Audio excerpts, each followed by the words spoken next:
네, 안녕하십니까. 2020년 의정부 세계시민교육 5주차 강의 주제는 세계시민과 인문학, 그 강의 담당할 저는 동국대 영어영문학과 구본털 교수입니다.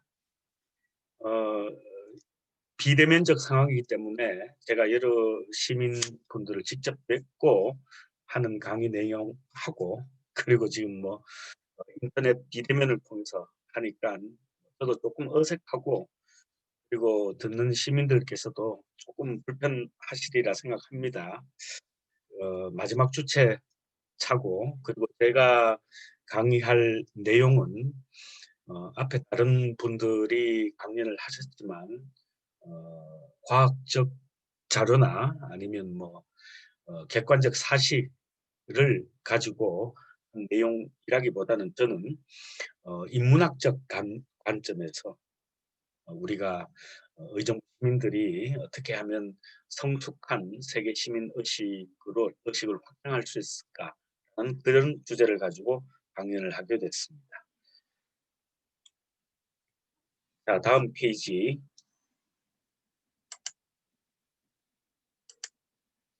그래서 제 주제는 세계 시민과 인문학적 소양이라는 큰 주제 밑에 제가 여러분들과 만나서 드리고자 했던 주제는 소통하는 인간이라는 주제를 설정했습니다.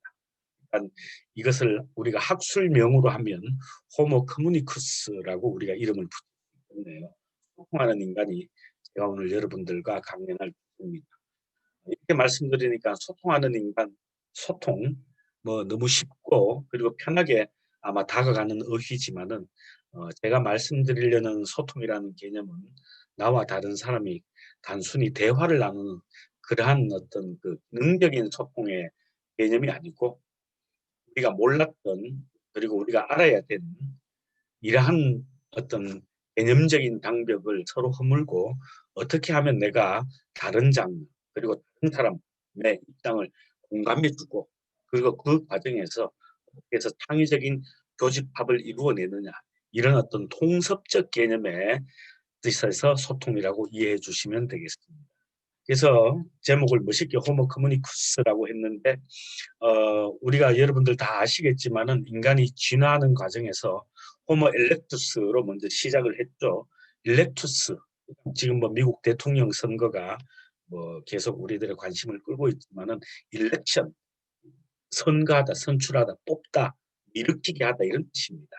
그 라틴어 어휘가 일렉투스, 그러니까 호모 일렉투스 그러면 걸어다니는 인간, 직립인간이죠. 거기에서 인간이 그 진화를 해서 오늘 우리 인간의 시조가 되는 그 학명은 어떻게 됩니까?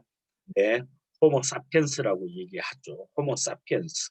사피엔스라는 개념은 생각, 지혜라는 뜻입니다. 그러니까 여러분이나 나라, 우리를 포함한 우리 현생 인류의 시조는 생각하는 인간이란 뜻이죠. 인간이 다른 동물들과 가장 큰 변별력을 보이는 장점이 바로 생각을 할 수 있다, 의식을 할 수 있다, 즉 지식을 갖추고 있다는 뜻입니다. 그런 의미에서 호모 사피엔스인데, 제가 오늘 말씀드리는 주제는 생각하는 인간에서 소통하는 인간으로 나아가자는 개념에서 호모 커뮤니쿠스, 소통하는 인간, 이렇게 제가 만들어 보았습니다. 자, 저는 이 실물 화면으로 아마 보시게 되겠지만은 제 기본적인 양력이 나가고 사진도 아마 잘생겨 보일 겁니다. 그러니까 실물이 훨씬 더 낫습니다. 지금 화면 모니터 상에서는 좀 제가 아래를 내려다보고 말씀을 드리니까 눈이 찢어져 보이고 이렇게 되는데, 나중에 대면을 할 기회가 있으면 저희 얼굴을 보여드리도록 하겠습니다. 자, 제가 강연 주제를 소통하는 인간, 호모 커뮤니쿠스라고 만들었고, 그러면 그 강연 순서를 1, 2, 3, 4, 5 해서 5가지 꼭지로 나누었습니다. 즉 우리가 타인뿐만 아니라 다른 개념을 적극적으로 이해하고, 그리고 그 다른 개념을 적극적으로 받아들이고, 그래서 좀 우리 앞으로 인간이 나아갈 방향에서 어떻게 조금 창의적으로 인간이 살아가느냐라고 봤을 때 먼저 시대를 알아야 됩니다. 우리는 어떤 시대에 살고 있는가. 먼저 시대와의 소통이 필요하고, 두 번째, 오늘날 우리가 살고 있는 시대는 철학적, 문화적으로는 포스트 모더니즘 시대라고 얘기하고, 그리고 또 다른 개념에서 지금 많이 얘기되고 있는 화두가 어떻게 됩니까? 산업혁명의 시대라고 얘기하죠. 결국 우리는 포스트 모더니즘 시대와 4차 산업혁명의 시대에 살고 있습니다. 그래서 이 두 가지 개념을 잠깐 살펴보고, 세 번째, 4차 산업혁명의 시대라는 개념에 대해서 한국적인 소통 담론은 어떤 것이 있느냐 조금 설명드리고, 네 번째, 결국 소통하는 어떤 소통적 방법론에서 여기에 적합한 예를 찾으려고 하다 보니까 철학적인 예는 좀 추상적이고, 그래서 제가 고민을 해서 모 종편 TV에서 시청률이 30% 넘게 나왔던 미스터 트롯이라는 오락 프로그램 아마 다 아실 겁니다. 이에 나왔던 어떤 무명 가수들이 지금 우리들을 굉장히 즐겁게 해주는 그러한 어떤 확장성을 보여주고 있죠. 결국 이 말은 종편 TV에서 방영을 했던 미스터 트롯이라는 음악 프로그램은 기존의 음악 프로그램과 차별적인 소통 방법을 만들어냈다. 그래서 대한민국 국민들이 30%가 넘는 국민들이 그 프로그램에 마음을 빼앗겼고, 그리고 결국 우리가 그 프로그램과 더불어서 충분한 소통을 이루어냈다. 이런 관점에서 미스터 트롯이 어떻게 소통적 방법론을 통해서 시청자들의 마음을 움직이는 성공을 했는가, 거기에 대해서 예를 제가 하나 들어보겠습니다. 그리고 마지막 결론적 주제, 결국 우리는 앞에 나왔던 포스트 모더니즘 그리고 4차 산업혁명 시대, 이렇게 어떻게 보면 복잡할 것 같은 어려운 시대에 살고 있습니다. 특히 우리가 지금 포스트 코로나가 전 지구적으로 팬데믹 상황으로 전개되고, 이 상황 자체도 앞으로 우리나라뿐만 아니라 전 지구적으로 전 세계적으로 우리 인간이 살아가야 할 방법론을 또 바꿔놓고 있습니다. 그래서 여기에 대한 담론도 만들어지고 있죠. 포스트 코비드의 시대에 새로운 뉴노멀, 새로운 우리가 표준적 어떤 의사소통 기준은 무엇인가, 이런 복잡한 시대에 살고 있는데, 결국 중요한 것은 우리가 소통의 어떤 정확한 개념을 알고, 그리고 실천적 개념을 알고, 그러면 어떠한 시대라도 우리 인간이 가지고 있는 고유한 존엄성을 가지고 우리가 잘, 이 세계와 잘 적응해서 살아갈 수 있다. 그리고 소통하는 능력이 제일 중요하다. 그래서 결국 소통하는 인간이 되자라는 내용의 결론을 마지막으로 말씀을 드리겠습니다. 자, 아까 제가 말씀드렸죠. 포스트 모더니즘이라는 용어 이미 익히 알고 있는 분들도 계시고, 그리고 또 처음 듣는 분도 아마 소수이지만 계실 겁니다. 모더니즘이라는 용어는 제가 여기에 글로 적어놨습니다. 지난 20세기에 걸쳐, 그러니까 인간이 태어나서 최고로 문명의 극대화를 이뤄낸 시기가 1900년도에 들어오죠. 우리는 이 시기를 근대화의 시기라고 합니다. 지난 20세기 동안에 걸쳐 서구의 문화와 예술, 제가 여기 서구라고 적어놨지만 사실은 우리까지 포함한 전 지구적 상황입니다. 즉, 이 세계의 문화와 예술 그리고 삶과 사고를 지배해온 시대적 혹은 철학적 문화적 개념이 모더니즘이라고 합니다. 자, 이해되셨죠? 그러니까 시기적으로 조금 줄여서 얘기하면 1800년도 이후부터, 그때부터 우리가 인간다운 삶을, 어떻게 보면 인간다운 삶에 대한 기준이 모호하지만 오늘날 관점에서 봤을 때 공장도 만들어내고 기계도 만들어내고 문명화된 삶을 우리가 살아왔다고 합니다. 이러한 문명화된 삶의 어떤 그 압축된 개념이 모더니즘이라고 할 수 있습니다. 그래서 쭉 1800년도에서 쭉 전개되어 온 어떤 시대적 이념이 1950년도까지입니다. 모더니즘이라고 할 수 있다면 1950년대 혹은 60년대 이후로는 그 전 시대와 비교해서 큰 틀의 시대적인 흐름은 같이 하고 있지만 세부적인 방향에서 그 전 시대와 좀 반발적인, 그리고 좀 다른 회의적인 어떤 철학적 문화적 경향이 나타나고 있습니다. 그 시대를 우리가 포스트 모더니즘이라고 얘기를 합니다. 자, 사진을 하나 보실까요? 이 사진을 여러분 보시면 이거는 건축 양식입니다. 건축 양식인데 좌측 끝에 보이면 조금 우리가 좀 색다른 어떤 건축 양식이 보이고 있죠. 무엇입니까? 건물은 직사각형 또는 정사각형식으로 네모난식으로 이루어져야 되는데 왼쪽 편에 보면 타원형에다가 다시 줄어들어가 좀 이상하게 생긴 건축 양식이 보입니다. 이것이 대표적으로 우리가 포스트 모더니즘적 건축 양식이라고 얘기합니다. 자, 그러면 쉽게 이해가 됐죠? 기존의 획일화된 그리고 어떤 통일적인 건축 이념에서 벗어나서 새로운 어떤 창의적인 그리고 파괴적인 건축 양식을 우리는 포스트 모더니즘이라고 이해합니다. 자, 한 가지 더 쉬운 예를 들어보겠습니다. 여러분이나 저도 주소지가 의정부로 되어 있습니다. 우리가 여기 보면 의정부 무슨 아파트 많이 살고 있죠. 오늘날 우리가 살고 있는 대표적인 건축 양식은 어떤 건축 양식입니까? 아파트죠. 자, 그래서 어디에 살고 있다 그러면 대부분 아파트에 살고 있다. 이게 얼마나 어떻게 보면 획일화된 개념입니다. 이게 모더니즘적 대표적인 건축 양식이라고 할 수 있습니다. 아파트라는. 근데 요즘 여러분들 어떻습니까?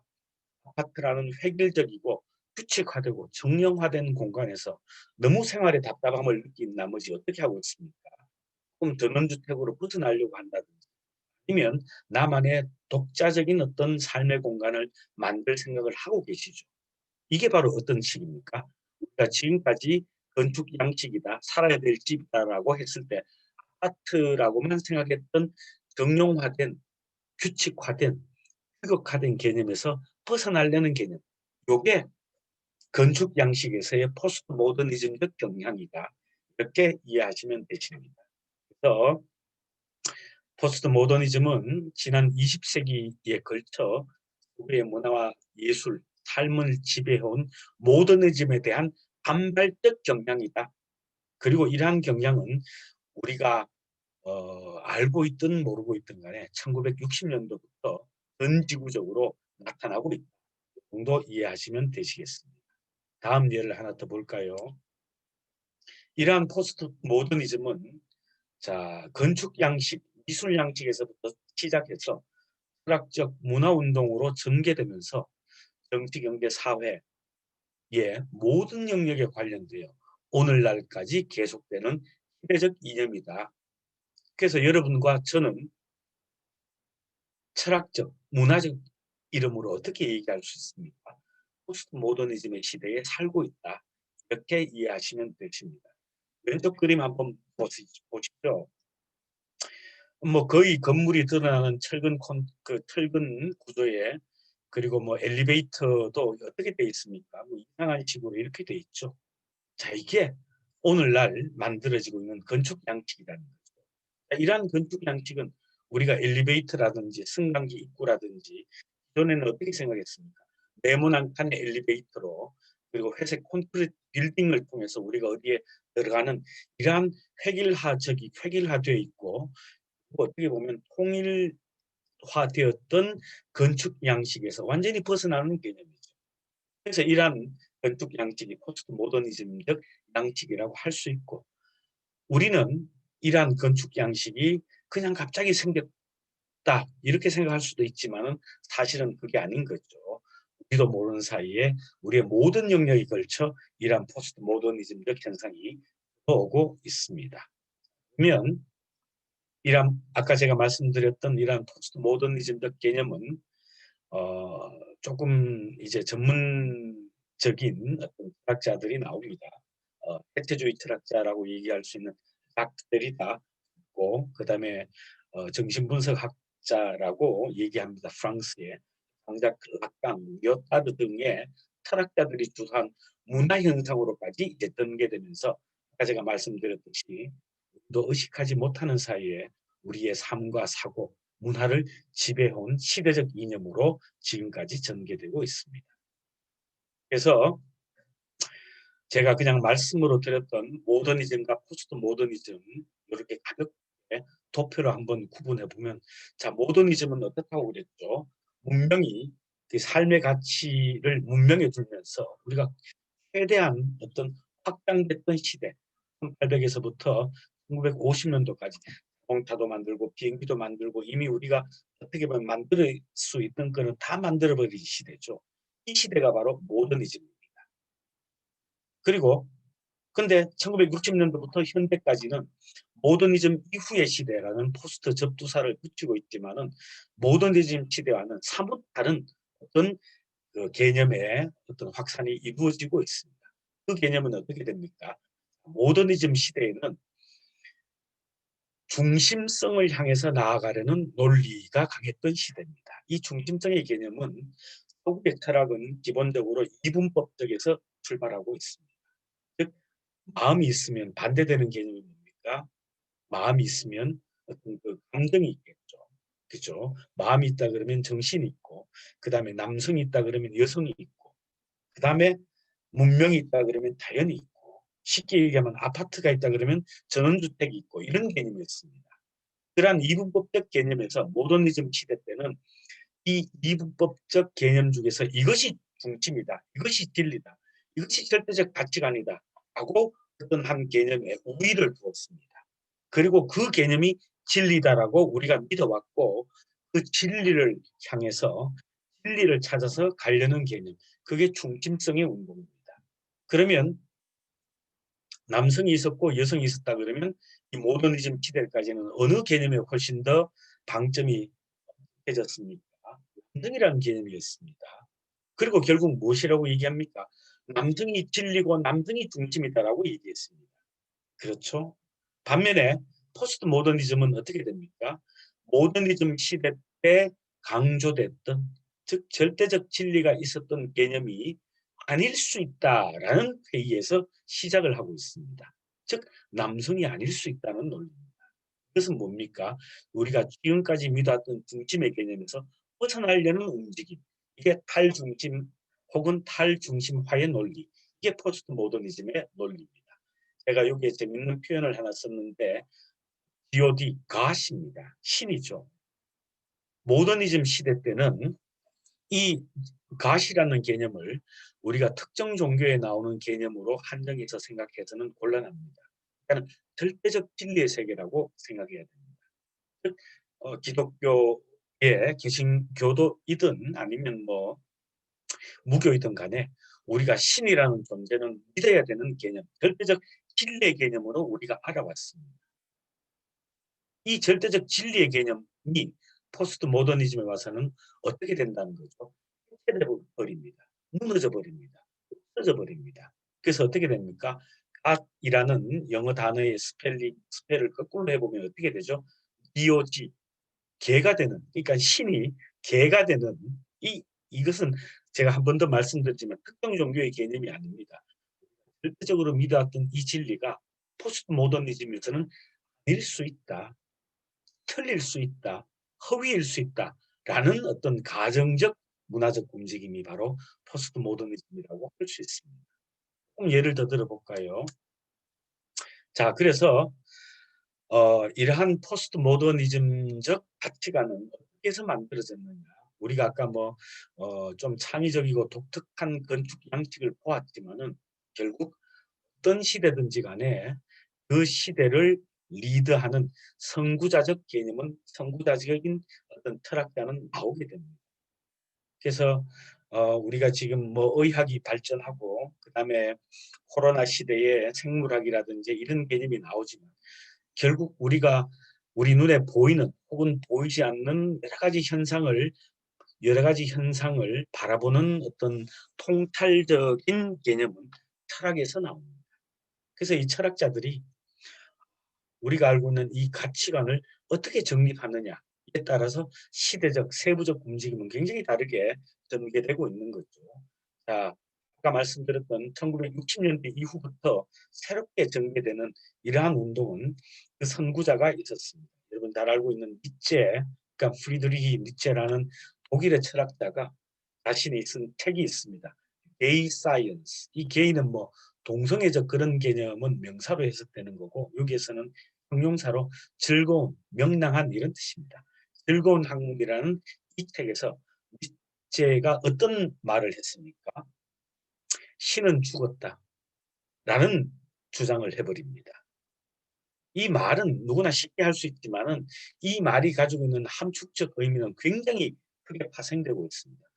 신은 죽었다라는 니체의 선언에서 이 말 자체는 결국 무슨 내용을 담고 있느냐 그러면, 우리가 지금까지 믿어왔던 절대적 가치관은 없다라는 논리를 의미합니다. 그 절대적 가치관을 믿고 있다는 개념이 모더니즘인데, 결국 니체의 신은 죽었다라는 이 말은 모더니즘의 종말을 의미하고 새로운 사고의 패러다임인 포스트 모더니즘의 도래를 촉발시킨 대표적인 말이다, 이렇게 이해하고 있습니다. 그래서 물론 니체는 자기가 주장한 이런 개념이 오늘날 명명되고 있는 포스트 모더니즘이라는 개념과 연결되겠구나라고 생각은 못하고 있습니다. 단 본인이 자기가 살았던 시대를 아주 깊게 성찰하고, 그리고 우리가 지금까지 믿었던 이 개념의 부정적이고 회의론적 관점에서 아주 엄청난 얘기를 해버렸죠. 신은 죽었다라는 이 말이 불러올 파장을 니체 스스로도 아마 몰랐을 것입니다. 그래서 어떤 이러한 굉장히 큰 대명제가 만들어지고 나서 그 후에 아주 작은 움직임들이 전개되고 있고, 그 작은 움직임들이 전개되고 있는 개념을 우리는 포스트 모더니즘이라고 얘기하고 있습니다. 한 번 더 말씀드리면, 니체가 주장한 신은 죽었다라는 개념은 뒷페이지도 나오지만은 단순한 특정 종교의 신이 아니라 서구의 역사에서 일관되게 지배적 위치를 차지하였던 전통적 가치 체계를 의미합니다. 이해되셨죠? 니체가 신은 죽었다라는 이 이야기는 성서에 나오는 기독교적 개념의 신이 아니고, 우리가 뭐 1200년, 1900년, 2000년 동안 믿어온 절대적 가치 체계가 이게 거짓일 수 있다, 아닐 수 있다라는 회의에서 출발한 개념입니다. 그래서 우리 전통적 가치 체계가 우리는 진리라고 믿어왔는데, 이 진리가 아닐 수 있다, 이것은 진리가 아니고 가짜일 수 있다라는 이 주장과 연결되고 있습니다. 그래서 서구의 이성중심적 가치 체계인 모더니즘은 그 반대되는 논리, 아까 제가 말씀드렸죠.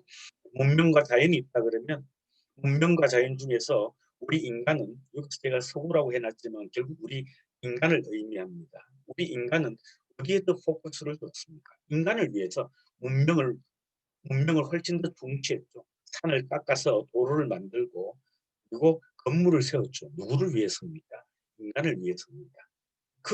그러한 인간을 위해서 만들었던 그 가치 개념이 모더니즘이라 그러면, 결국 문명이 무시했던 논리는 뭡니까? 자연이라는 개념이죠. 그래서 모더니즘은 그 반대라는 논리를 억압해 왔으며, 그러한 권위적 가치의 해체가 바로 포스트 모더니즘의 본질이라고 이해할 수 있습니다. 한 번 더 요약하자면, 여러분도 모르는 사이 지금까지 전 지구적으로 우리의 삶과 사고 그리고 문화를 지배해온 이 모더니즘이라는 이 용어는 니체라는 독일의 철학자가 신은 죽었다라는 이 용어를 주장하면서부터 발되었다고 우리는 분석하고 있고, 이때의 신은 단순히 특정 종교의 신이 아니고 우리가 절대적으로 믿어왔던 가치 체계가 이게 과연 진리가 맞느냐, 이게 정말 우리가 믿어야 될 가치인가라는 회의를 촉발시킨 내용이고, 그래서 우리가 절대적으로 믿어왔던 그 가치 체계를 다시 한번 회의론적 시각에서 곰씹어보는 어떤 시대적 이념이 바로 모더니즘이다, 이렇게 이해하시면 되시겠습니다. 그래서 한 번 더 요약을 해드리면, 제가 모더니즘은 1800에서 1950년대 우리 인간이 문명의 극대화를 이뤘던 모더니즘, 근대화의 시기입니다. 그리고 시대적으로는 어떻게 됩니까? 1960에서 현재까지를 우리는 포스트 모더니즘의 시대라고 얘기를 하고 있습니다. 시대적으로 일단 이렇게 구분이 됩니다. 자, 근데 모더니즘과 포스트 모더니즘의 핵심적 가치는 무엇이라고 제가 아까 말씀드렸죠? 모더니즘은 우리가 구분할 수 있는 이분법적 개념에서 한 가지 개념의 중심을 두려는 개념입니다. 그럼 여기서 한번 볼까요? 자, 문명이 있다 그러면 문명과 반대되는 개념이 뭡니까? 자연이죠. 그렇게 되죠. 근데 이 문명과 자연 중에서 지금까지 우리 인간은 어디에 더 강조를 두었습니까? 문명을 위해서. 왜 그렇습니까? 인간을 위해서입니다. 인간은 만물의 영장이다. 즉, man dominates everything입니다. 인간이 모든 만물을 지배하는 어떤 지배적 위치다. 이러한 개념에 사로잡혔다는 거죠. 그 개념이 이제 잘못될 수 있다는 논리가 바로 뭡니까? 포스트 모더니즘의 논리입니다. 즉 인간, 즉 문명은 누구를 위해서 존재합니까? 인간을 위해서 존재합니다. 이 인간이, 즉 문명이 1950년도 이전까지 중심이었다 그러면 이 중심에서 한번 벗어나 보자. 그러면 문명과 반대되는 개념이 어떤 개념이 나옵니까? 자연이죠. 이 자연의 관점에서 우리가 살고 있는 지구적 상황 또는 생태계를 다시 한번 살펴보자. 라는 논리가 어떤 포스트 모더니즘의 한 논리입니다. 그래서 여러분이 분명히 이해하실 거는 시대적으로는 모더니즘이 있고 그 다음에 1960년대 이후에 포스트 모더니즘이다 라는 큰 틀이 나와버리죠. 이 큰 틀이 만들어지니까 그 밑에 작은 어떤 철학적 혹은 문화적 운동들이 쫙 만들어집니다. 왜? 큰 틀이 만들어졌으니까.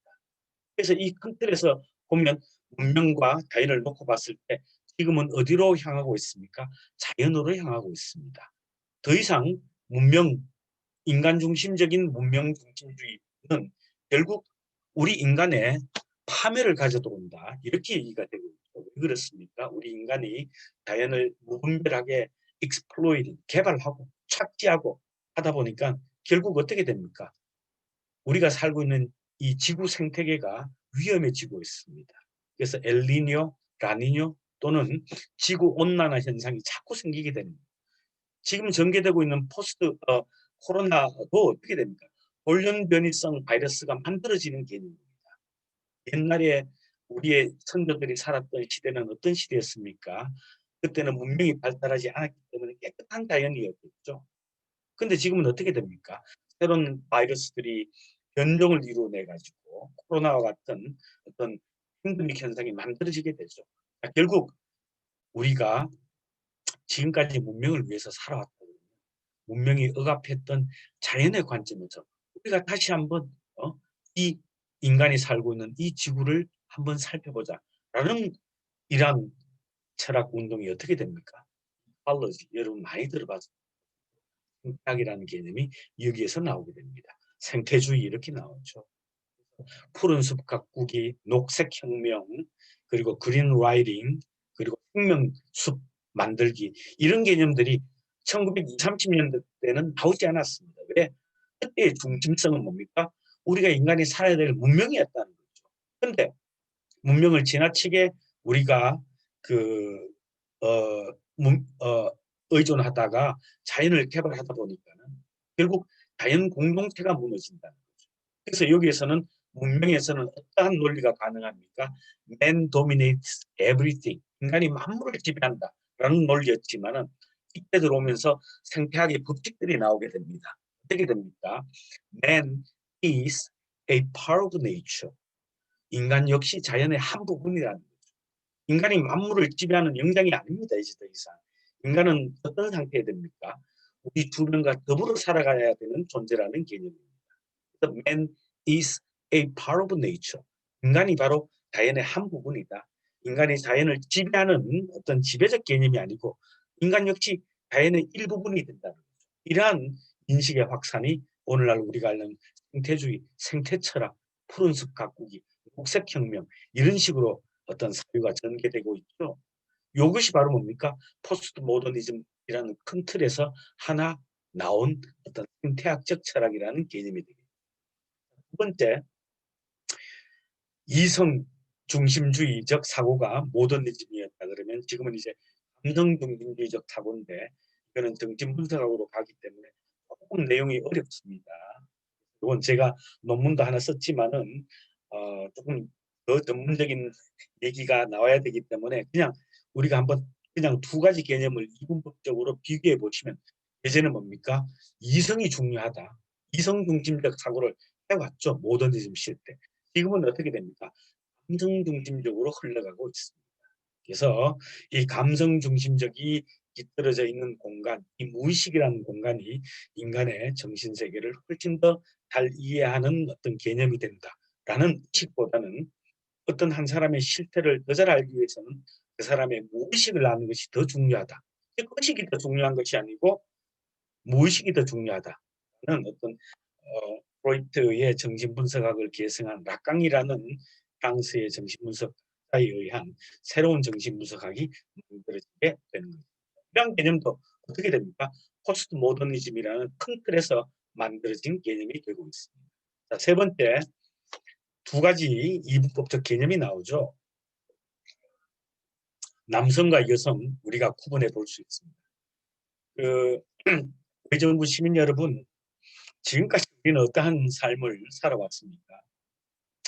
우리 그러면 이제 저도 포함되지만 우리 아버지 시대를 보면 남성과 여성이라는 이분법에서 어디에 더 포커스를 뒀습니까? 남성 중심적 사고였습니다. 그죠? 남성 중심적 사고였습니다. 근데 남성 중심적 사고가 어떻게 됐습니까? 남성과 반대되는 여성을 억압하고 착취하고 지배해 버렸다는 거죠. 결국 포스트 모더니즘은 뭐라고 했죠? 우리가 남성 중심적 사고가 진리라고 믿어왔는데 우리가 남성이 억압했던 여성의 개념에서 새로운 세상을 한번 디자인해보자. 새로운 세상을 한번 어린해보자. 라는 인식이 나오게 됐다는 거예요. 즉 남성이라는 중심에서 벗어나면 여성이라는 어떤 개념이 나온다는 거죠.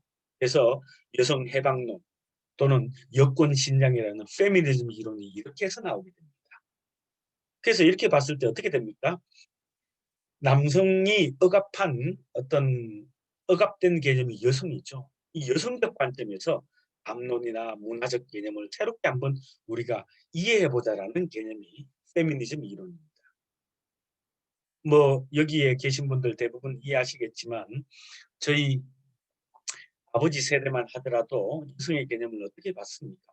운동적이고 복종적인 개념으로 봤고 지금은 어떻습니까? 그렇지 않다는 거죠. 근데 왜 이렇게 봤습니까? 이때 남성과 여성을 구분하는 기준이 바로 생물학적 기준으로 구분해 버렸다는 거예요. 그래서 너 나보다 힘세 이렇게 됩니다. 여성이 남성보다 힘셀 수가 없죠. 이 생물학적 구분이라는 게 결국 뭡니까? 원시적인 구분이라는 거죠. 너 나보다 힘이 약하니까 내 말 들어. 이렇게 되는 거죠. 그러다 보니까 남성 중심으로 가는 것이 절대적인 가치관이었다라고 모더니즘까지 믿어왔는데 이 남성이 억압한 개념, 여성의 관점에서 이 세상을 그리고 남성과 여성이 함께 이루어 나가야 되는 이 지구 공동체를 새롭게 보자라는 인식이 포스트 모더니즘이라는 큰 틀에서 전개되기 시작하죠. 그게 우리가 지금 알고 있는 여성주의 운동이 나오게 된다는 거예요. 특히 대한민국에서 이러한 여성 신장, 여성 신장 운동입니다. 여권 신장 운동이 왜 아주 활발하게 전개되고 있습니까? 그러니까 우리는 그 컨퓨셔니즘, 유교라는 절대적 가치 체계에서 나온 개념이 뭡니까? 제사라는 개념이 나옵니다. 위한 제사입니다. 여성을 위한 제사였다는 거예요. 그래서 여성 이 남성 제사라는 유교적 개념이 여성을 억압해 버렸다는 거죠. 그래서 대표적으로 이제 명절이나 어떤 이런 유교적 가치 체계가 강조되는 기간 동안에 남성과 여성의 갈등이 조금 이제 심화되고 있는 경우가 있죠. 그래서 요즘은 어떻습니까? 여성적 관점에서 왜 이 세상의 절반은 여성이라는 거죠. 그래서 이제 담론 활동, 우리가 알고 있는 그 역사라는 단어도 없습니까? 스토리라고 얘기하죠. 알고 계시죠? 히스토리가 어떤 뜻입니까? 히스토리라는 개념입니다. 남자의 얘기라는 거죠. 그럼 지금까지 역사라는 것이 뭡니까? 지금까지 기록된 인간의 행동 양식이죠. 그 양식은 누구의 포커스를 둬서 기록했다는 겁니까? 남자의 얘기라는 겁니다. 남성적 사고였다는 거죠. 그래서 페미니즘 계열의 어떤 그 철학자들이 이게 역사라는 단어도 히스토리가 아니고 어떻게 가야 된다? 그 여자의 얘기, 허스토리로 가자. 뭐 이런 재밌는 주장도 나올 만큼 페미니즘은 이상 그 남성적 가치관이 여성을 억압해서는 안 된다라는 당연한 논리로서 지금 전개되고 있습니다. 여기까지 봤을 때 그럼 이제 모더니즘과 포스트 모더니즘에 대한 구분은 조금 분명해지셨죠? 우리가 지금까지 믿어왔던 이 개념, 이게 과연 진리이냐? 이게 절대적 가치관이냐? 왜? 이 개념들이 억압해온 반대적 개념이죠. 이 반대적 개념에서 다시 이 개념들을 살펴보자. 그러면 정반대의 논리가 나온다는 거죠. 그래서 또 다른 개념, 단일 문화. 그죠? 우리도 뭐 단군 할아버지의 단일 민족이고 얘기하고 있지만 지금은 어떤 시대입니까? 멀티컬처럴즘, 다문화 시대에 우리가 살고 있습니다.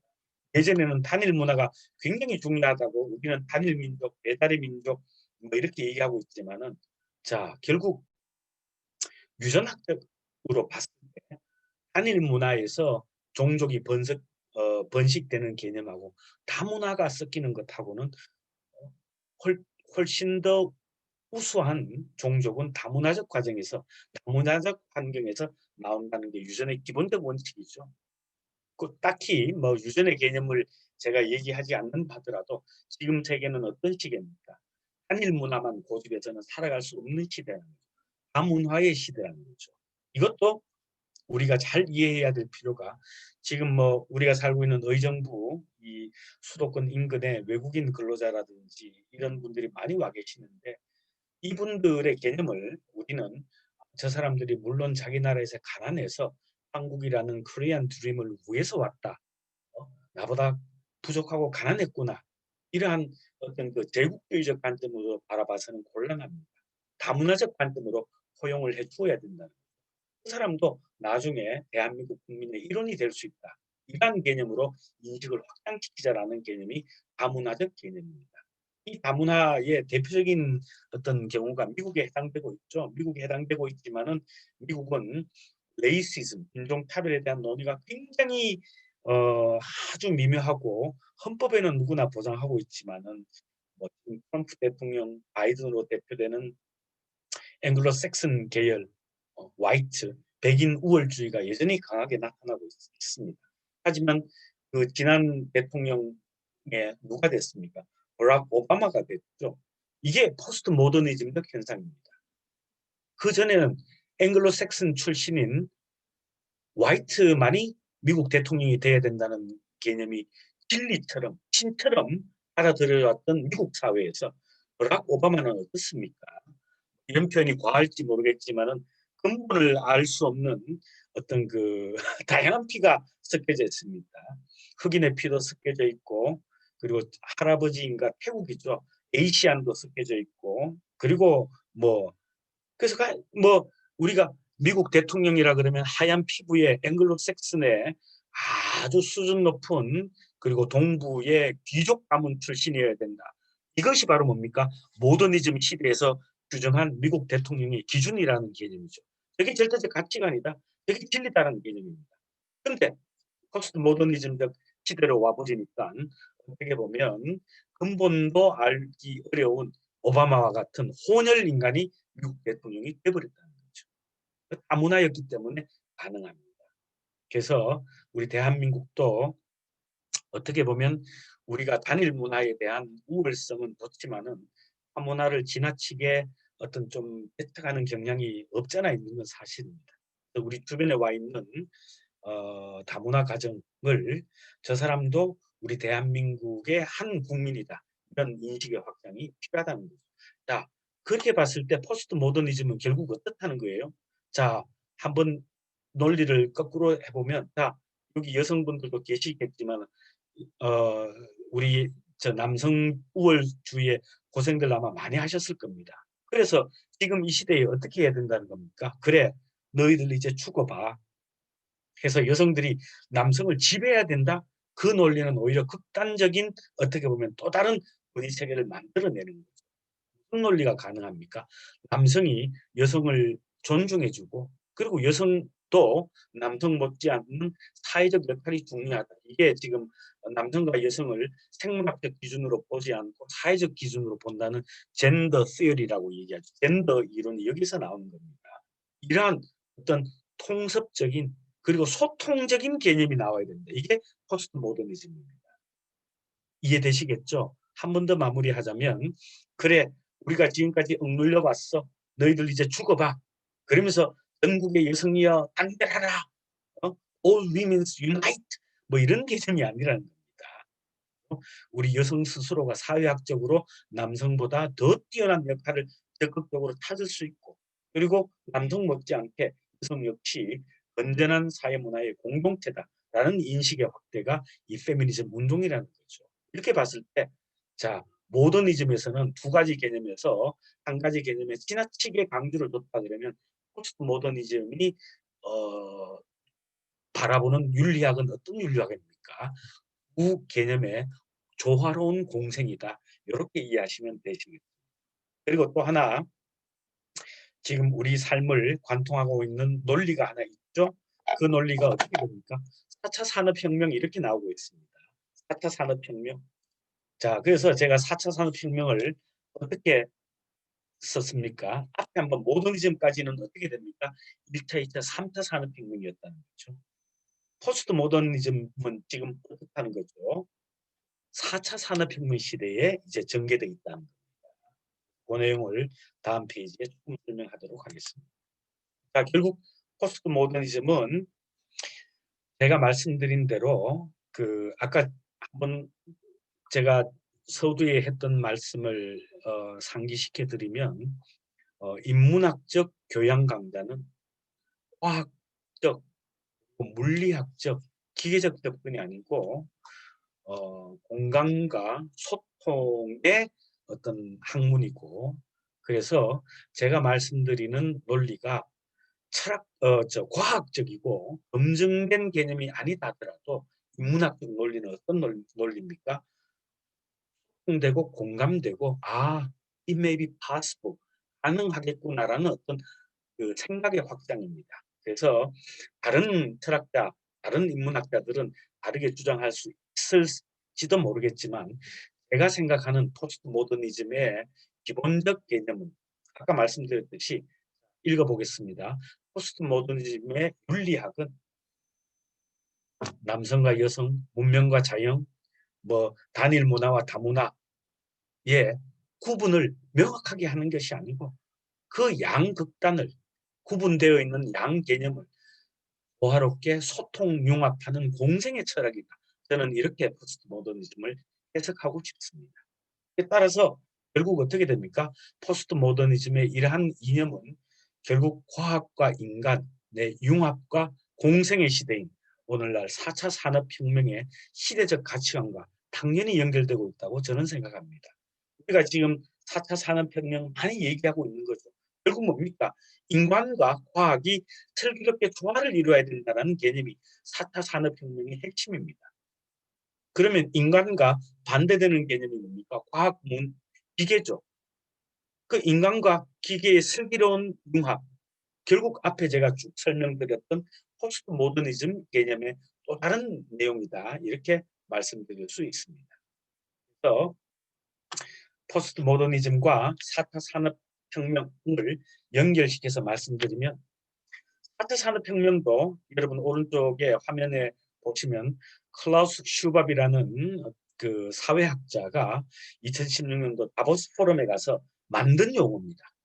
지금 이 시대는 4차 산업혁명의 시대다라는 어떤 개념을 이 사람이 명명을 해버렸습니다.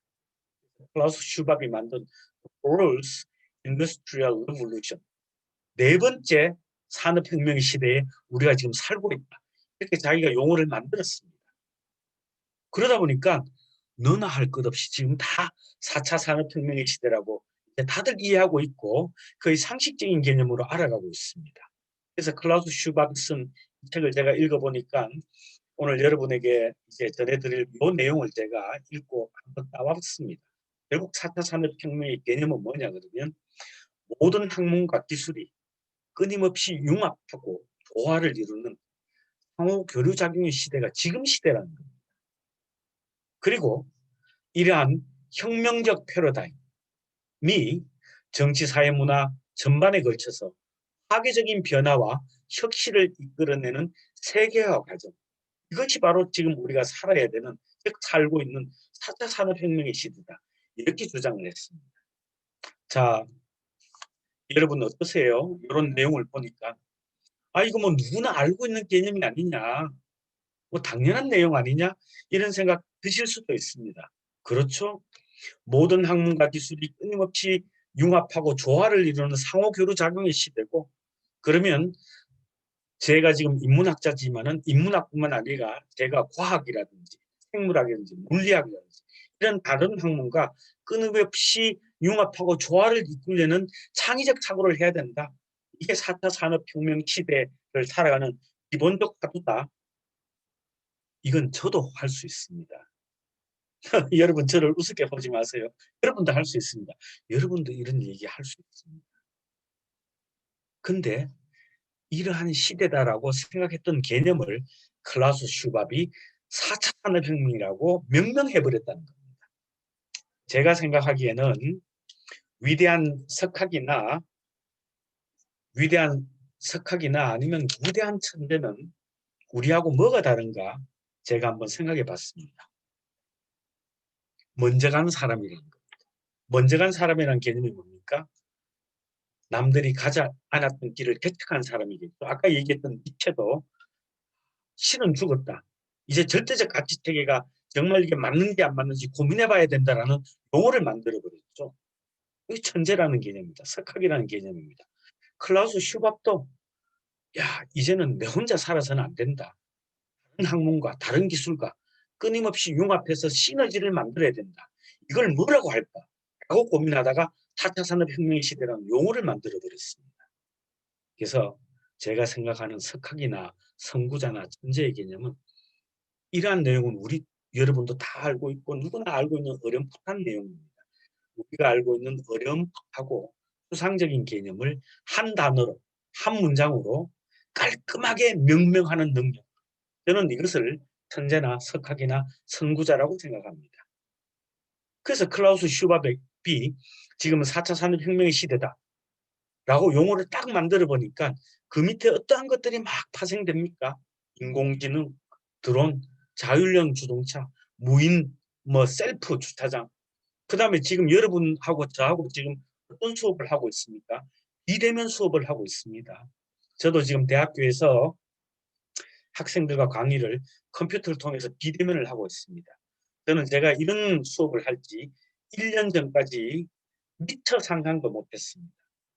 근데 코로나라는 사태가 이런 수업을 만들어 버렸다는 거죠. 결국 무슨 말입니까? 우리가 예상 못했던 이러한 어렴풋한 상황, 즉 비대면 수업, 인공지능, 그리고 자율자동차 이러한 개념들이 다 4차 산업혁명 이름 밑에 다 들어가게 되어버렸다는 거죠. 그래서 클라우스 슈밥은 본인이 그러면 4차 산업혁명이 어떻게 해야 되느냐 책을 읽어봐도 이 사람도 분명한 답을 모릅니다. 자기가 어떻게 모든 분야의 답을 할 수 있겠습니까? 단 이 사람의 위대성은 어떻다는 거죠. 이런 용어를 만들어 버렸습니다. 그러다 보니까는 그 밑에 건축학자, 생물학자, 그다음에 철학자, 공학자들이 새로운 개념들을 만들어내는 거죠. 조그만 서브 캐테고리, 하위 분야를 만들어냅니다. 인공지능, 이게 다 4차 산업혁명의 시대에 들어가고 있다는 거죠. 그래서 그러면 우리 대한민국의 위대한 석학분들은 이러한 생각을 해보지 못했을까요? 저는 아니라고 봅니다. 아까 한 번 더 돌아가 버리면 클라우스 슈밥이 거의 대한민국 지금 세계 최고의 석학으로 뜨고 있는 것도 이 용어를 만들어 버렸습니다. 용어가 정리되니까 그 밑에 쉽게 카테고리가 만들어지는 거죠. 근데 제가 우리나라에서 참 위대한 천재적 석학이라고 존경하는 분이 여러분 다 아시죠? 이어령 선생이시죠. 얼마 전에 돌아가셨습니다만은 이어령 선생이 2006년도에 이분도 만든 용어가 있습니다. 4차 산업혁명과 같은 이러한 큰 명제에 대해서 한국적 소통 담론이라고 제가 제목을 붙였는데, 한국의 위대한 석학은 이러한 개념을 생각을 못했느냐 했습니다. 이어령 선생이 디질로그라는 책을 썼습니다. 이 디질로그라는 용어 이 자체가 제가 봤을 때는 클라우스 슈밥이 만든 4차 산업혁명과 비슷한 내용을 담고 있습니다.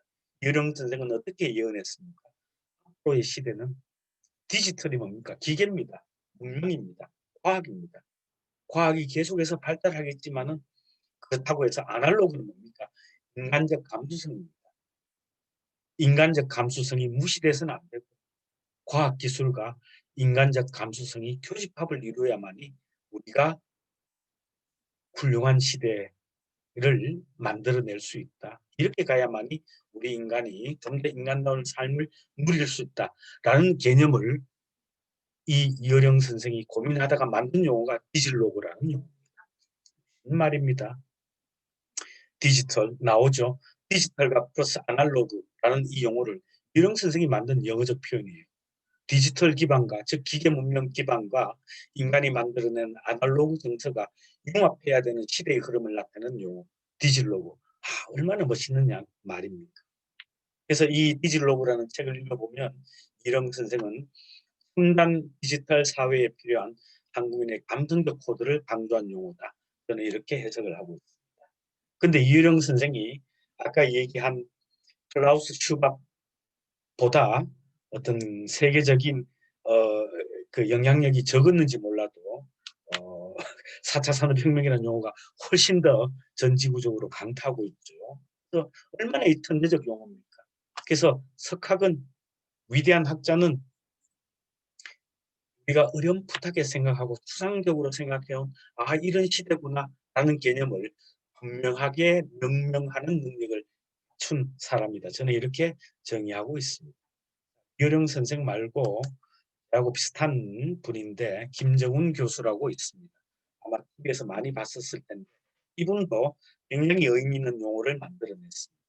김정훈 교수는 2014년에 자기가 쓴 에디탈러지라는 책, 이 에디탈러지라는 용어도 김정훈 교수가 만든, 지금 시대는 어떤 시대냐? 에디탈러지의 시대라는 거죠. 자, 에디탈러지는 어떤 뜻입니까? 에디 아시죠? 편집하다, 글로 쓰다. 여기에다가 OLOGY라는 라틴어 뒤에 달라붙는 전미사 OLOGY를 갖다 붙이면 학문이란, 바이오 아시죠? 우리 인간의 생리 바이오알러지, 생물학 이렇게 되는 겁니다. 그래서 에디트의 알러지를 단어를 만들어 가지고 에디탈러지라는 용어를 만들어냈습니다. 이분도 굉장히 천재적인 인기가 보이는 그런 분이죠. 그래서 에디탈러지, 지금은 편집 파괴 시대라는 겁니다. 편집 파괴 시대. 즉 편집과 학문의 융복합적 합성인데, 자 그럼 편집학은 뭐냐? 창조란, 지금 우리가 뭘 만들어내는 것은 이러한 개념의 창조란 무에서 유를 만들어내는 것이 아니며 기존에 이미 나와 있는 것들을 새롭게 재구성한다라는 개념입니다. 에디탈러지의 개념. 그래서 이미, 왜냐하면 하늘과 땅 아래 새로운 것이 없다 이런 얘기를 우리 많이 하고 있죠. 이미 철학으로 봤을 때 2400~500년 전에 플라톤이라고 이제 발음되지만 영어로는 플레이토입니다. 플라톤의 제자인, 우리는 알고 있는 아리스토텔레스라고 하죠. 그는 라틴어 발음 그대로인데 영어로는 아리스토를 이렇게 됩니다. 플라톤이 이미 철학을 다 만들어 버렸습니다. 2500년 전에. 그리고 그리스 로마 신화에서 그리스인들이 기독교적 개념의 신이 나오기 전에 제우스부터 해가 12명의 신을 다 만들어 버렸습니다. 그렇게 봤을 때 이제 하늘과 땅 아래 새로운 것은 없다는 거죠. 그러면 어떻게 창의적 개념에서 새로운 것을 만들어내느냐? 기존의 것들을 새롭게 재구성하는 것이 창조라는 개념으로 이 김정훈 교수는 이 세상을 해석하고 있습니다. 이것도 참 제가 보기에는 멋진 말인 것 같아요. 이 개념이 어떻습니까? 결국 4차 산업혁명적 개념입니다. 지금 우리가 혼자, 인문학 혼자 살아갈 수 없기 때문에 자연과학, 그 다음에 의과학과 새로운 기존의 학문들을 새롭게 재구성하면 새로운 학문이 만들어진다. 지금은 편집하기 시대다. 이런 내용을 하고 있습니다. 이것도 참 재밌는 표현이죠. 그래서 김정훈 교수나 아까 앞에 얘기했던 이어령 선생님 같은 어떤 4차 산업혁명과 같은 이러한 시대적 개념을 이미 주장했던 한국인의 문화학자, 철학자도 있다는 말씀을 드리고요. 그래서 이 두 분이 쓴 디지로그와 에디톨로지라는 이 책은 결국 융복합을 강조하고 있습니다. 이 융복합이 소통의 개념이라고 이제 제가 말씀드리고 있고, 이 소통이란 것은 남과 나 사이에 주고받는 대화의 개념이 아니고 내가 몰랐던 부분을 적극적으로 이해하고 그리고 그 분야에 대해서 공감을 얻고 그리고 그 몰랐던 부분과의 어떤 융복합적 소통을 통해서 새로운 창의적인 개념을 만들어내야 된다. 이 시대적 개념으로 제가 소통을 얘기하고 있습니다. 그래서 이어령 선생이 쓴 책도 그 비타 캐피탈리즘이라는 2013년도에 돌아가시기 몇 년 전에 만든 책인데 제목이 얼마나 멋지지 않습니까? 생명이 자본이다. 생명 자본주의. 더 비타는 활력 바이타민 아시죠? 비타민.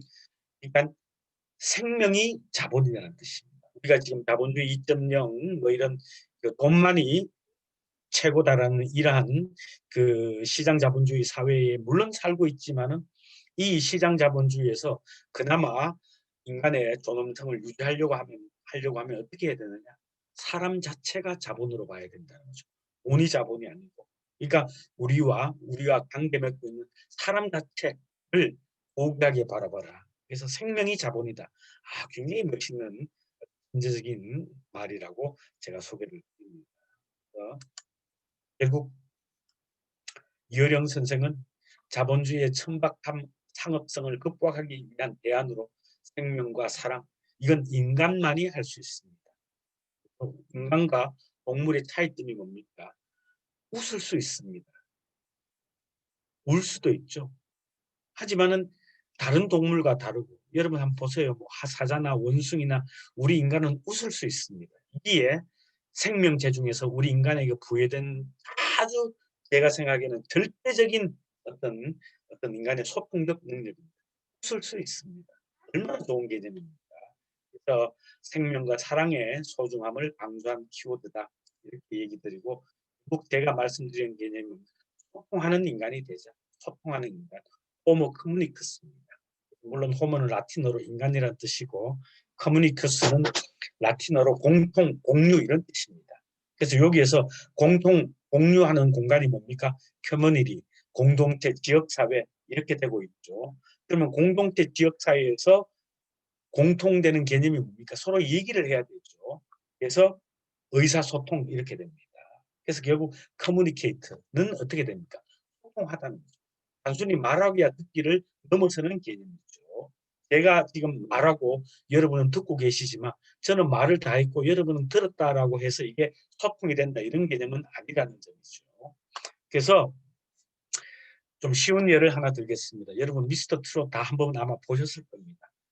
그래서 미스터 트롯이라는 예능 프로그램이 성공했느냐? 저는 다차원적 소통에 성공했다는 겁니다.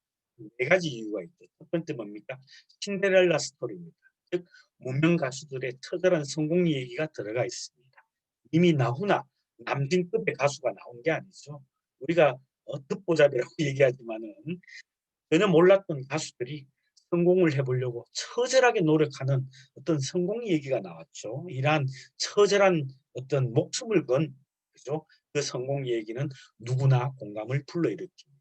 그 다음에 두 번째, 관객과 쌍방향 소통을 했습니다. 아마 여러분 중에서도 투표에 참여하신 분도 계실 겁니다. 전화등.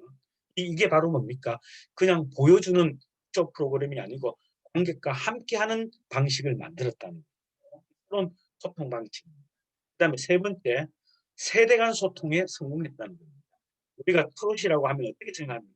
한복 입은 어떤 나이 드신 가수분들이 나와가지고 움직이지도 않고 4분의 4박자로 늘어지는 노래라고만 생각을 했습니다.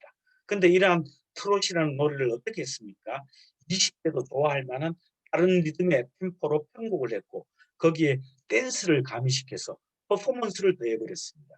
그러니까는 우리 딸도 뭐 누구 가수 이름을 알고 좋아하고 있습니다. 이게 바로 뭡니까? 60대, 50대 이상의 전유물로만 알았던 트로트를 20대까지 확장시킨 소통적 음악을 만들어냈다는 거죠. 그다음에 네 번째, 자, 결국 트롯은 어떤 리듬을 가지고 있습니까? 4분의 4박자입니다. 우리가 뽕짝이라고 좀 비하하고 있죠.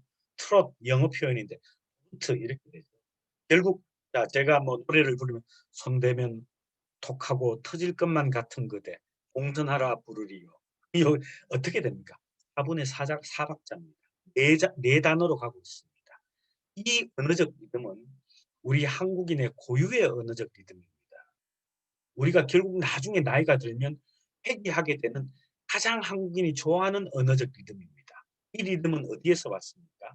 여러분 시조 알고 있으시죠?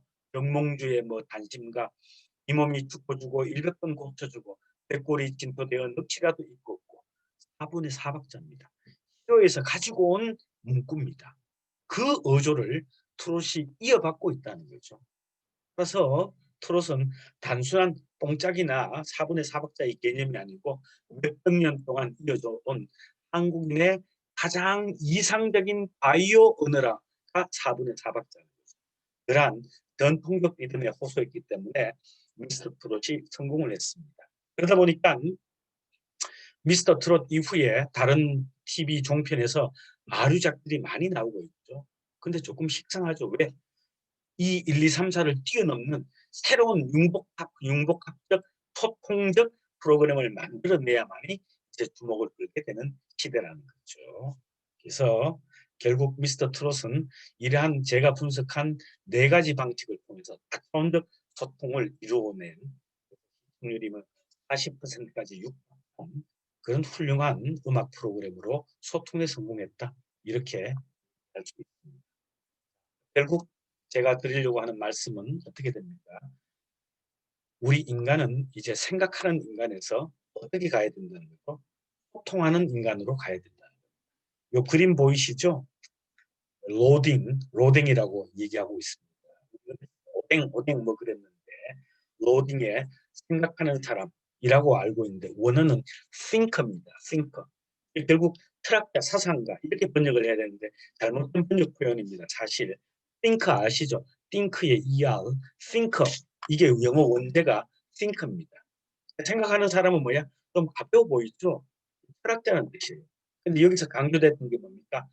I think, therefore I am입니다. 이건 어, 프랑스 태생의 그 영국 근대 합리주의 철학을 완성시킨 르네 데카르트라는 철학자가 만든 용어입니다. 유명한 아시잖아요. 나는 생각한다. 따라서 나는 존재한다는 거죠. 뭐를 강조했습니까? 생각을 강조했습니다. 생각하지 않으면 뭐라는 거야? 존재하지 않는다는 겁니다. 인간이 다른 동물과 다른 게 바로 뭐라는 거죠? 생각한다는 거죠. 즉 의식을 강조했습니다. 인간의 의식 세계. 그래서 생각을 가장 중요히 얘기했죠. 나는 생각한다. 따라서 나는 존재한다. 이게 제가 지금까지 1950년도 전까지 모더니즘을 견인해온 우리의 인간의 대표적 개념이라고 봤는데 이제 우리는 포스트 코로나 시대 그리고 4차 산업혁명의 시대 그리고 포스트 모더니즘 시대에 어떻게 가야 된다는 겁니까? 나는 소통이 더 중요하다고 본다는 거죠. 나는 소통한다. 따라서 나는 존재한다.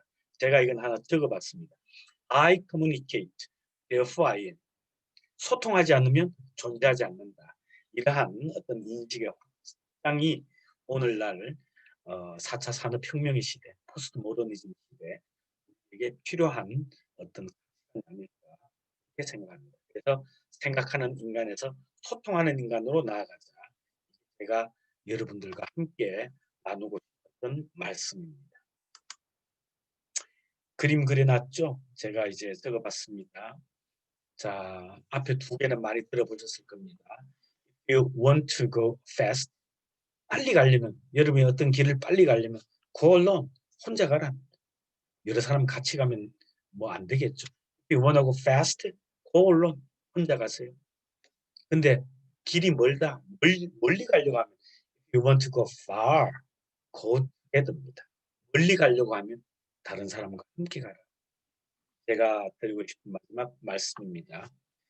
원하고 happily 즐겁게 길을 가려고 하면 go together with communication 함께 소통하면서 가라 이런 말씀을 드렸습니다. 결국 의정부 시민이 코스모폴리탄 세계 시민으로 가 같은 성장 의식을 갖추기 위해서는 결국 우리가 다 알고 있는 소통의 능력을 이 소통은 단순히 내가 말하고 듣는 게 아니고 상대방 내가 몰랐던 분야 그리고 상대방의 입장을 좀 더 헤아려주고 이해해주고 공감해야만이 이제 점점 더 힘들어가는 이 시대에서 우리가 살아가야 될 세계 시민 의식이 아닐까 생각을 하고 한 세계 시민 의식을 소통하는 인간으로 제가 생각을 했고 그 말씀을 여러분에게 드렸습니다. 내용이 조금 어려웠을는지 모르겠지만 나중에 기회가 되면 대면으로 뵙는 기회가 있으면 좀 쉬운 말씀으로 드리겠습니다. 감사합니다.